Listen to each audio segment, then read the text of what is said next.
Friends, hi, welcome back to my channel Adyasri vlogs అండి. అయితే ఈరోజు మా ఆవుల పాలు అనేవి 2 లీటర్స్ విరిగిపోయాయండి.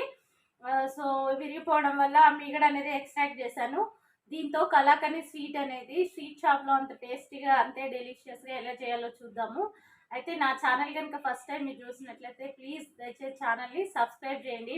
ఇంట్లో పాలు ఎప్పుడైనా విరిగిపోయినప్పుడు కానీ లేదా మనకి స్వీట్ తినాలనిపించినప్పుడు ఇంట్లో ఏం లేకుండా పాలు ఒకటే ఉన్నప్పుడు కలాకని స్వీట్ అనేది రెడీ చేసుకుంటే చాలా బాగుంటుంది. పిల్లలు కూడా చాలా ఇష్టంగా తింటారు. నోట్లో వేసుకుంటే కరిగిపోయేలాగా ఉంటుంది స్వీట్ అయితే. ఈ రెసిపీ కనుక మీకు కావాలనుకుంటే కింద లింక్ ఇచ్చాను. సో దాంట్లో మీరు ఫుల్ వీడియో అనేది చూడొచ్చు. ప్లీజ్ నా ఛానల్ని సబ్స్క్రైబ్ చేయండి. వీడియో కనుక నచ్చినట్లయితే ఒక లైక్ ఇవ్వండి ఫ్రెండ్స్. అయితే 2 లీటర్స్ పాలు అనేవి విరిగిపోవడం వల్ల నేను వాటర్ సపరేట్ చేశాను. క్లాత్తో వడగట్టి ఈ మిగడ అనేది సపరేట్